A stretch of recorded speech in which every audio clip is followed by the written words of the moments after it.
Hi everybody, welcome back to my channel. So today I'm going to do kind of like a get ready with me playing around with the Anastasia Beverly Hills artist palette, and then I'm going to come back and give you guys my review and how exactly I'm feeling about this and this palette and all the colors within it. So let's just get started.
this time for this look, I used Dusty Rose as a transition shade over here. And I used Beigely, which is a silver color for the lid. And then I used Blue Velvet up here to kind of smoke my look out. And then I used Coal down here underneath my eye. And I've used Aubergine before, which I was told last time I said that I did not say it right. So I'm not exactly sure how to say it, but that's what I'm going to call it. And then I used Buttery both times that I've used this palette. Just to set it down on top of my primer so I have a smooth kind of canvas for my colors. What I really feel about this palette is it's not the best palette they've come out with. I actually have more shades that I'm not impressed with than I am impressed with. And that kind of really got me down a little bit. But the colors that I really liked out of this palette and the reason why I bought it are really good hits. So it's a palette that I'm going to keep. It's a palette that I don't exactly regret buying, but there are some seriously crappy colors in this palette.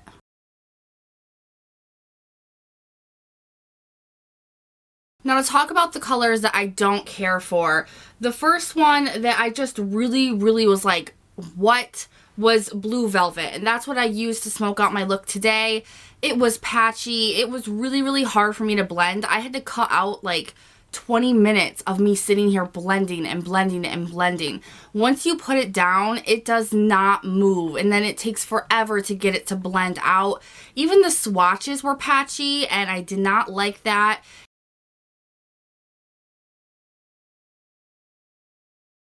You guys will be able to see that in the little pictures that I insert. The swatch was even patchy and it doesn't come out right, and I wasn't impressed with that color at all.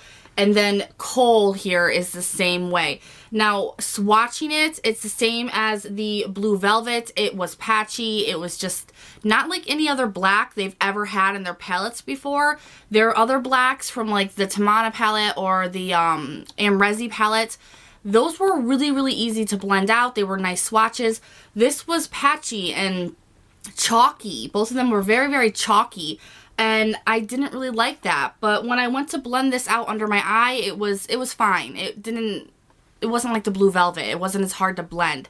So this one isn't too bad, but it's not a black that I would reach for at all since I have other blacks that are better. Now this yellow shade here called Fresh, that is the same way where it's kind of chalky, but the pigmentation on it is better than any yellow I've ever used. This, just the way that it swatches, is the same color that it is in the pan. Sometimes you can get some colors that are really bright and vibrant and you go to use them or swatch them and the pigmentation just does not come off. You know, like it's 10 million times lighter than the actual shade, and no matter what you do to build it up, it doesn't get to that color in the pan.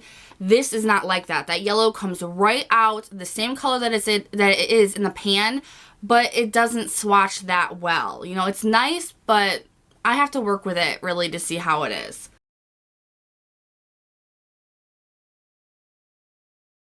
And another shade that I wasn't too impressed with, but I'm okay with, is Beigely here. It's not very pigmented. I swatched it over and over and over, and it was the one more towards the inner part of my elbow here in the swatch picture, and you can barely see it.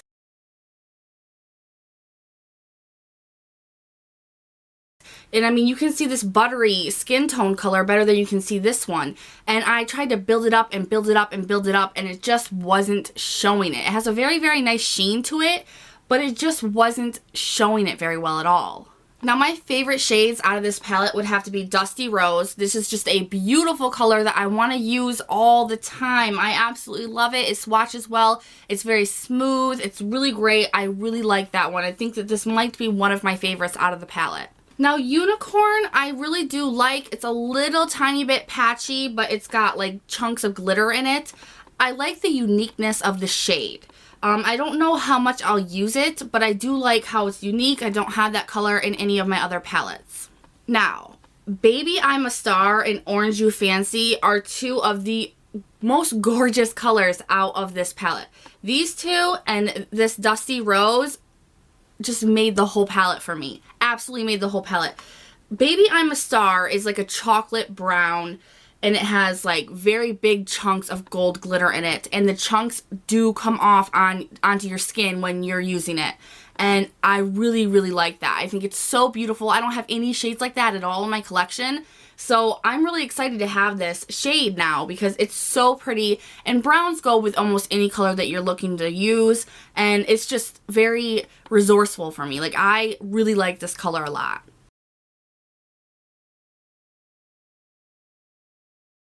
And Orange You Fancy is just gorgeous. It's like a light pumpkin color.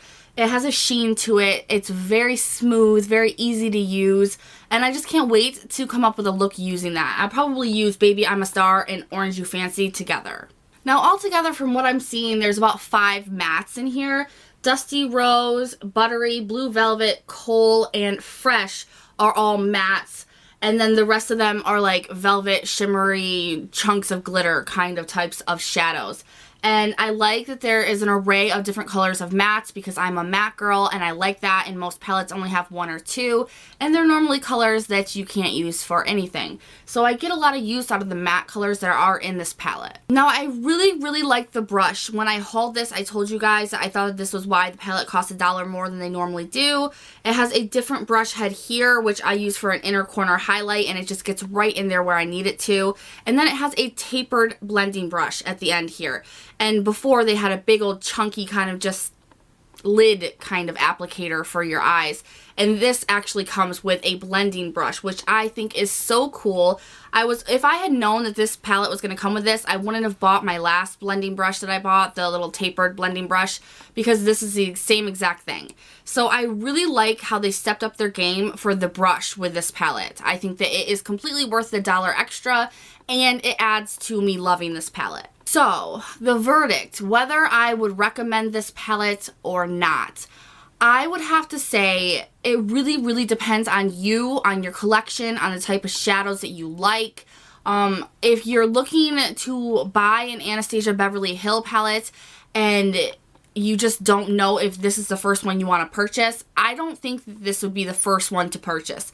If you purchase this and this is your first Anastasia Beverly Hills palette, you may never buy another one again. I think that for people that have a lot of shades, you're a makeup artist, or you're just a makeup enthusiast like me and you really, really love makeup and you have a lot of it, depending on what colors you have already in your collection, this could be a completion, you know, to add all the colors that you don't have. There are a lot of unique colors in this palette that you don't see everywhere else sold separately or in palettes. So this could be really great for an MUA who does freelance, for someone who's just looking to get those colors that they don't have anywhere else in their collection.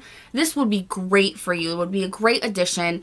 The colors that aren't that great, they are workable. So it's not complete crap. They're just not as good as the other colors from the other palettes. So I mean, for me, this is not something that I regret buying. I'm a little disappointed about some of the colors, but for the most part, I really, really like this palette. I don't think it's anything that should be hyped up on YouTube just because it's not that great, but I'm in love with it. I love the brush. I love all those colors I told you guys about. Those colors just made it completely worth it to me and add to my collection because none of those I have in any other palettes or any single shadow. So I'm excited to have this palette and it is worth it for me. So that is my little get ready with me and review of the Anastasia Beverly Hills Artist Palette. I hope that this helped you in some way. If I didn't cover something and you guys have some questions, just leave them down below in the comments and I will get back to you guys. I hope that you guys enjoyed this video and I will talk to you later.